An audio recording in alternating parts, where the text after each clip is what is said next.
Hey guys, how's it going? So I hope I'm gonna try something different today. So basically, before I used the normal mic on my phone, and I'm not sure for me anyway. When I tried to listen to my videos on YouTube, it wasn't very loud. So I'm gonna try using my headphones. So basically, yeah, my Beats by Dre. I know they're not that good, but yeah, they're Bluetooth ones, so it works with my iPhone, pretty cool. Okay, so yeah, today I just want to do a little different video. So it's basically finish my water change as usual. Here's my planted tank. And yeah, I still don't know what this moss thing is. It's but the baby shrimps really love it. So I guess it's good. I had a big patch. And I remember telling you guys, if you guys have been following my videos, that there's a big patch there. And it's pretty much gone. So I used Excel when I water changed and pretty much spot dosed it.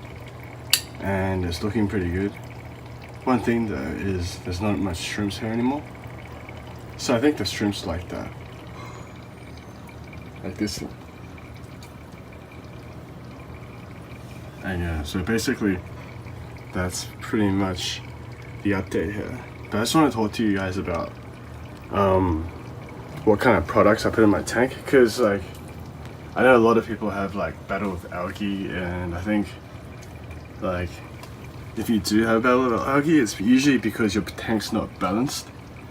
And let me show you how I balance my tank. Ooh, puffer, what the hell? Anyway, let me show you how I balance my tank.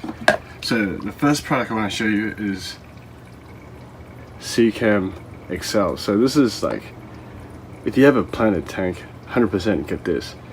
It can do everything from killing planaria, like spot dosing. So what I do is I use this, and then all you gotta do is get some Excel, put it in your bottle cap, suck it up, and then you can dose anything you want. So what I do is I dose unwanted insects, for hydras.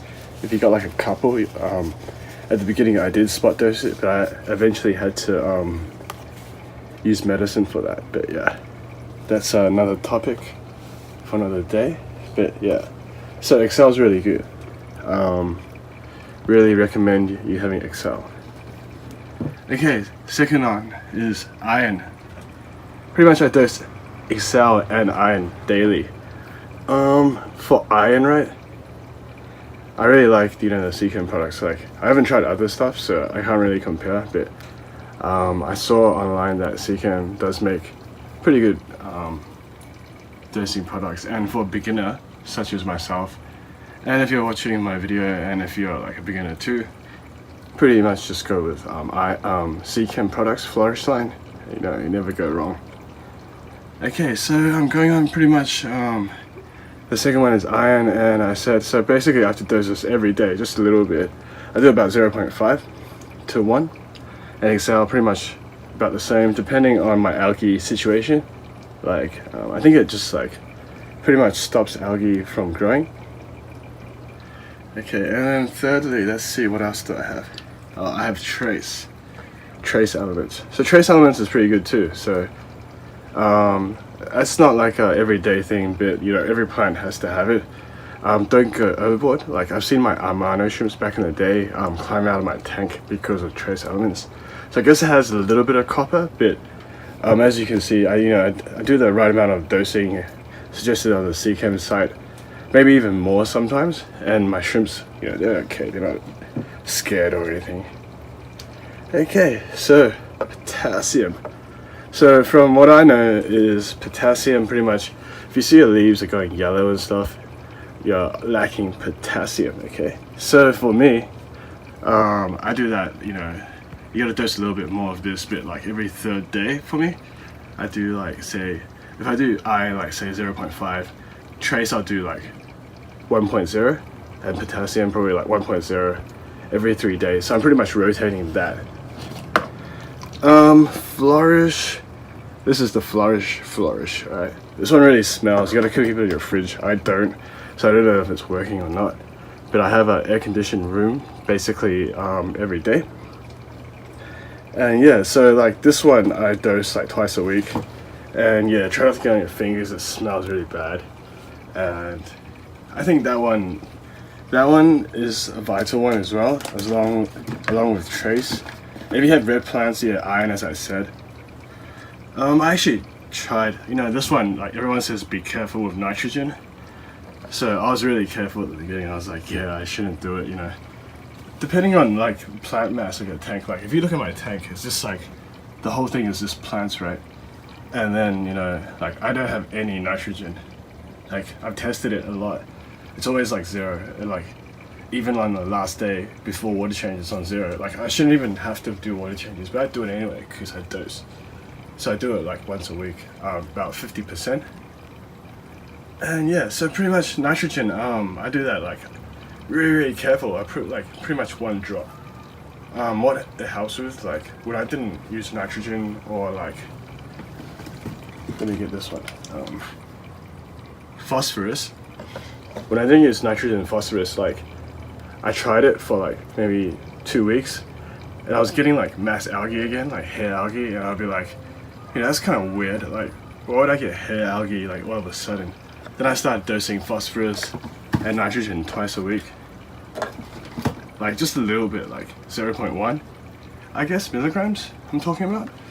And yeah, and it pretty much like fixed that problem. So I guess, you know, your tank still needs like a little bit of nitrogen. You know, even though it's kind of scary, you think, you know, you're trying to get rid of nitrogen the whole time. But if you have a really densely planted tank like mine, like as you can see, pretty much, you know, 80% of the tank is just plants. But you know, I need it for like dwarf upper. They like to go into like other plants and stuff, and they don't really attack each other. There's 2. I don't know if you can see it, but yeah, basically that's my dosing scheme. If you have questions, leave it in the comments. Also, I'm gonna leave another last thing, as I said in every single video, I can't stress enough. I guess you have to have CO2. I just changed water, so it's not working. But anyway, it's kind of working. But yeah, you need CO2, and that's how you get like really beautiful, fat-looking plants. Like, say if I didn't have CO2, like the plants, like the leaves, like, I mean, it'll grow, but you'll be fighting algae a lot more, and basically, also you'll have problems with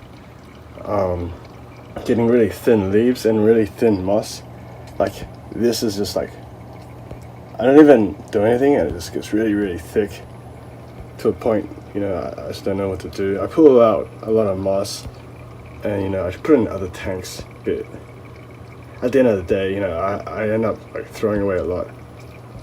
Okay, so yeah, pretty much just wanted to try a more educational video this time. So just trying to teach you guys like how to, you know, dose and how I dose.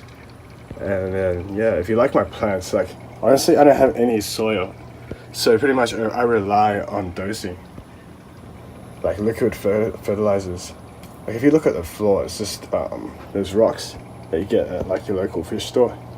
You know, I started off as a noob, I didn't think that I needed soil, but then I was like, oh cool, you know, planted tanks.